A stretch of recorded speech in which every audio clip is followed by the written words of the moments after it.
আসসালামু আলাইকুম। সকলকে আমন্ত্রণ আনন্দ টিভি রাতের সংবাদে। আপনাদের সঙ্গে আছি আমি ছোঁয়া খন্দকার।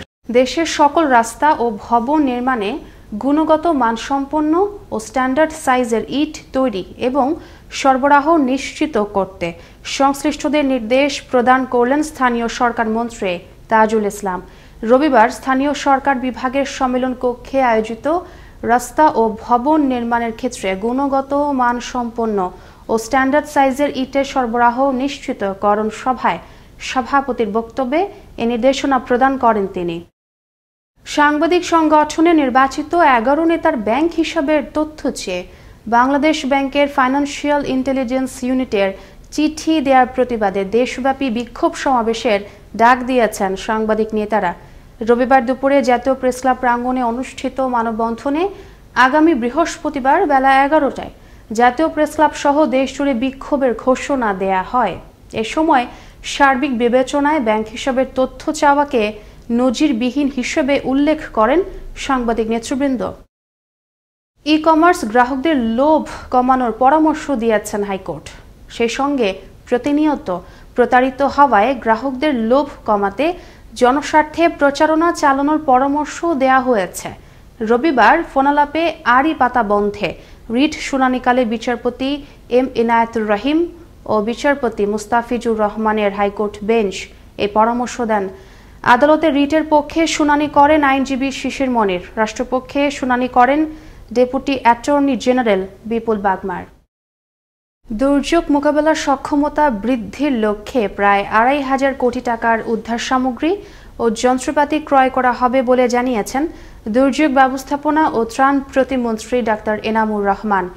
রবিবার রাজধানীর মিরপুরে দুর্যোগ ব্যবস্থাপনা ও ত্রাণ মন্ত্রণালয় আয়োজিত ভূমিকম্প এবং অগ্নিকাণ্ডে করণীয় বিষয়ক সচেতনতামূলক মহড়ায় প্রধান অতিথির বক্তব্যে একথা জানান প্রতিমন্ত্রী।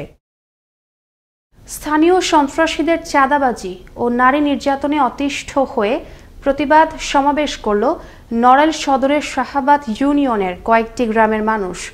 রবিবার দুপুরে উপজেলার একটি বিদ্যালয় প্রাঙ্গণে আয়োজিত সমাবেশে বক্তব্য প্রদান করেন জেলা পরিষদের চেয়ারম্যান সোহরাব হোসেন বিশ্বাস এবং জেলার অতিরিক্ত পুলিশ সুপার কামরুজ্জামান সহ আরও অনেকেই। অনুষ্ঠিত হল ওয়াকারু ইনসেন্টিভ স্কিম 2020-21 বার্ষিক প্রণোদনা প্রকল্পের ফাইনাল পর্ব। সম্প্রতি এ উপলক্ষে রাজধানীর একটি অভিজাত হোটেলে ওয়াকারু ব্র্যান্ডের 52 জনেরও বেশি ডিলার, 92 জন হোলসেলার এবং 1039 জন রিটেলারদের অংশগ্রহণে অনুষ্ঠিত হয় এক পুরস্কার প্রদান কার্যক্রম। এর আগে প্রতিষ্ঠানটি 2017 সাল থেকে ওয়াকারু ব্র্যান্ডের পণ্যসমূহ বিক্রির জন্য ফুডস্টেপস বাংলাদেশ লিমিটেড নামের একটি কোম্পানি প্রতিষ্ঠা করেন ব্যবসায়ী সাইফুল ইসলাম। নারায়ণগঞ্জের সোনারগাঁয়ের কাঁচপুর এলাকায় অবহেলিত বেদে পল্লীর পরিবারের মাঝে প্রদান করা হলো খাদ্য সহায়তা সামগ্রী। রবিবার দুপুরে ঢাকা রেঞ্জের ডিআইজি হাবিবুর রহমানের একটি স্বেচ্ছাসেবী সংগঠনের উদ্যোগে 3 শতাধিক অসহায় বেদে সম্প্রদায়ের মাঝে এ খাদ্য সামগ্রী প্রদান করা হয়। এ সময় সোনারগাঁও থানা ভারপ্রাপ্ত কর্মকর্তা হাফিজুর রহমান সহ আরও অনেকেই উপস্থিত ছিলেন। বাংলাদেশ ডিপ্লোমা ইঞ্জিনিয়ারিং ছাত্র শিক্ষক পেশাজীবী সংগ্রাম পরিষদের ব্যানারে অনুষ্ঠিত হল ডিপ্লোমা প্রকৌশলীদের নামের আগে প্রকৌশলী পদবি লেখার বৈধতা এবং উপসহকারী প্রকৌশলী পদবি পরিবর্তন বিষয়ক এক আলোচনা সভা। রবিবার ডিপ্লোমা ইঞ্জিনিয়ার্স ইনস্টিটিউট মিলনায়তনে আয়োজিত সভা শেষে একটি বিক্ষোভ মিছিল নিয়ে মৎস্য ভবন পর্যন্ত সড়ক প্রদক্ষিণ করে। এ সময় বক্তব্য প্রদান করেন আইডিবির সভাপতি ও সাধারণ সম্পাদক সহ অন্যান্য নেতৃবৃন্দ। এদিকে ডিপ্লোমা প্রকৌশলীদের নামের আগে প্রকৌশলী পদবি লেখার বৈধতা ও উপসহকারী প্রকৌশলী পদবি পরিবর্তন সহ আইইবির বিভিন্ন সিদ্ধান্তের প্রতিবাদে বিক্ষোভ করল বাংলাদেশ কারিগরি ছাত্র পরিষদ ইঞ্জিনিয়ার্স ইনস্টিটিউশন দিনাজপুর পলিটেকনিক শাখা। রবিবার দুপুরে দিনাজপুর পলিটেকনিক ইনস্টিটিউট প্রাঙ্গণে এ বিক্ষোভ কর্মসূচি অনুষ্ঠিত হয়। রাত পোহালেই অনুষ্ঠিত হতে যাচ্ছে খুলনার 5টি উপজেলার 34টি ইউনিয়ন পরিষদের প্রথম ধাপের নির্বাচন। বারাকপুর ও গঙ্গারামপুর এ 2টি ইউনিয়নের ভোট গ্রহণ হবে ইভিএম পদ্ধতিতে।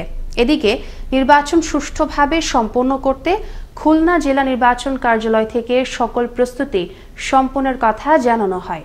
সবার সার্বিক সহায়তায় এবং জনগণের চাহিদা মোতাবেক আমরা একটি ভালো নির্বাচন উপহার দিতে পারবো। এদিকে রাত পোহালেই অনুষ্ঠিত হবে নোয়াখালীর হাতিয়া, সুবর্ণচর ও কবিরহাট পৌরসভা নির্বাচনকে ঘিরে এরই মধ্যে প্রস্তুতি গ্রহণ করেছে জেলা নির্বাচন কমিশন ও আইন শৃঙ্খলা বাহিনী। রবিবার দুপুর থেকে নির্বাচনী এলাকার প্রতিটি কেন্দ্রে পৌঁছে দেয়া হয় নির্বাচনী সরঞ্জামাদি। সুষ্ঠু ও নিরপেক্ষ নির্বাচনের লক্ষ্যে শান্তি শৃঙ্খলা বজায় রাখতে সকল প্রার্থী ও তাদের সমর্থকদের প্রতি অনুরোধ জানান নোয়াখালী জেলা পুলিশ সুপার শহীদুল ইসলাম। লালমনিরহাটের হাতীবান্ধায় ধর্ষণ চেষ্টার অভিযোগে গ্রেফতারকৃত রাশিদুল ইসলামের মুক্তি ও তার বিরুদ্ধে দায়ের করা মামলা প্রত্যাহারের দাবিতে মানববন্ধন করল এলাকাবাসী।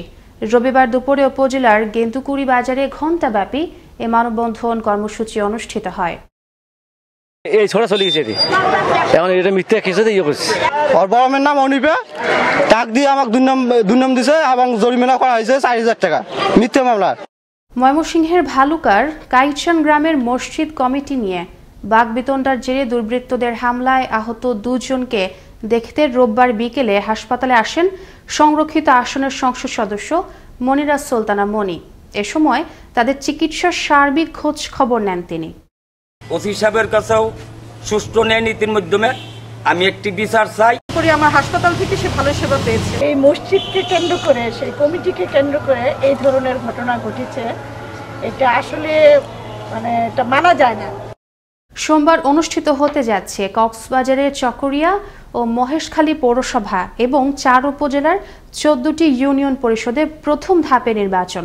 ইতোমধ্যে নির্বাচনের সকল প্রস্তুতি সম্পন্ন করেছে নির্বাচন অফিস। এদিকে নির্বাচন সুষ্ঠু করতে প্রশাসনের সর্বোচ্চ প্রস্তুতি রয়েছে বলে জানান জেলা নির্বাচন কর্মকর্তা। পাবনার ঈশ্বরদীতে অনুষ্ঠিত হলো সড়ক দুর্ঘটনা প্রতিরোধে করণীয় সংক্রান্ত এক প্রশিক্ষণ কর্মশালা। রবিবার সকালে পাকশী হাইওয়ে থানার আয়োজনে দাসুরিয়া যানবাহন মালিক সমিতির কার্যালয়ে কর্মশালাটি অনুষ্ঠিত হয়। পাকশী হাইওয়ে থানার ভারপ্রাপ্ত কর্মকর্তা খন্দকার শফিকুল ইসলামের সভাপতিত্বে এসআই জাহাঙ্গীর আলমের সঞ্চালনায় মোটর যানের চালক ও সহযোগী শ্রমিকরা কর্মশালায় অংশগ্রহণ করেন। টাঙ্গাইলে একাধিক হত্যা ও অস্ত্র মামলার চিহ্নিত আসামি আতিকুর রহমান রনি ওরফে কোয়াটা রনিকে গ্রেফতার করেছে পুলিশ। শনিবার বিকেলে রাজধানীর মোহাম্মদপুর এলাকা থেকে তাকে গ্রেফতার করা হয়। রবিবার দুপুরে টাঙ্গাইল পুলিশ সুপারের কার্যালয়ে এক প্রেস ব্রিফিংয়ে তথ্য জানান জেলা পুলিশ সুপার সঞ্জিত কুমার রায়। আতিকুর রহমান রনি ওরফে কোয়াটা রনি নামক একজন সন্ত্রাসী, যা আমাদের সন্ত্রাসী তালিকায় নাম আছে, তাকে আমরা ধরতে সমর্থ হয়েছি। তার বিরুদ্ধে একটা ওয়ারেন্ট পেন্ডিং আছে। এই সব মিলে আমরা তাকে ধরতে সমর্থ হয়েছি। গেল 24 ঘন্টায় দেশে করোনায় মৃত্যু হলো 43 জনের। এ নিয়ে মৃতের সংখ্যা বেড়ে দাঁড়ালো 27,225 জনে। নতুন করে করোনা শনাক্ত হয়েছে আরও 1,383 জনের শরীরে। রবিবার বিকেলে স্বাস্থ্য অধিদপ্তরের করোনা বিষয়ক নিয়মিত এক সংবাদ বিজ্ঞপ্তিতে এ তথ্য জানানো হয়। এবার কৃষি সংবাদ।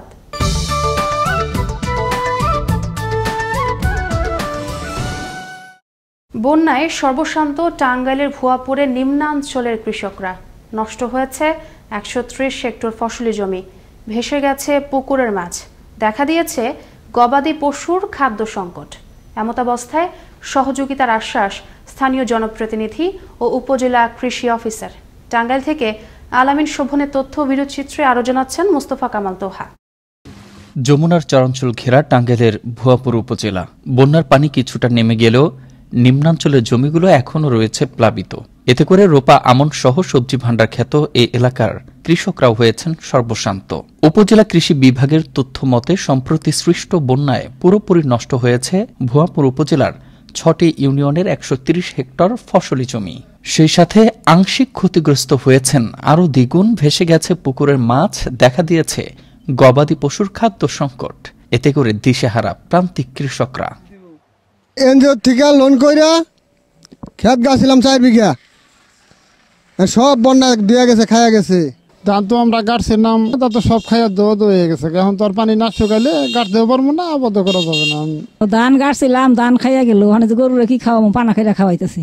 কৃষি প্রণোদনা সহ বিনামূল্যে সার, বীজ ও পরামর্শ দিয়ে পাশে থাকার কথা জানালেন এই কৃষি কর্মকর্তা। বিভিন্ন ধরনের উপকরণ আমরা প্রণোদনা বা পুনর্বাসনের মাধ্যমে বিতরণ করে থাকবো আশা করতেছি। এদিকে বন্যা কবলিতদের দুর্ভোগের কথা উল্লেখ করে ক্ষতিগ্রস্ত কৃষকদের সংকট কাটাতে আশ্বাস দিলেন কৃষি বান্ধব সরকারের এই সংসদ সদস্য। কৃষকরাও এখানে প্রতি বছর ক্ষতিগ্রস্ত হয়। আমরা ইনশাআল্লাহ কৃষকরা ক্ষতিগ্রস্ত হবে না, কৃষকরা তাদের সরকারের সহযোগিতা, আমাদের সহযোগিতা পেয়েই থাকবে। বন্যায় প্রতি বছর বাংলাদেশের প্রায় 26,000 বর্গ কিলোমিটার এলাকা প্লাবিত হয়। অতীতে বন্যা বাংলাদেশের ধ্বংসযজ্ঞ চালালেও সরকারের বিশেষ উদ্যোগে এখন বদলেছে সে চিত্র।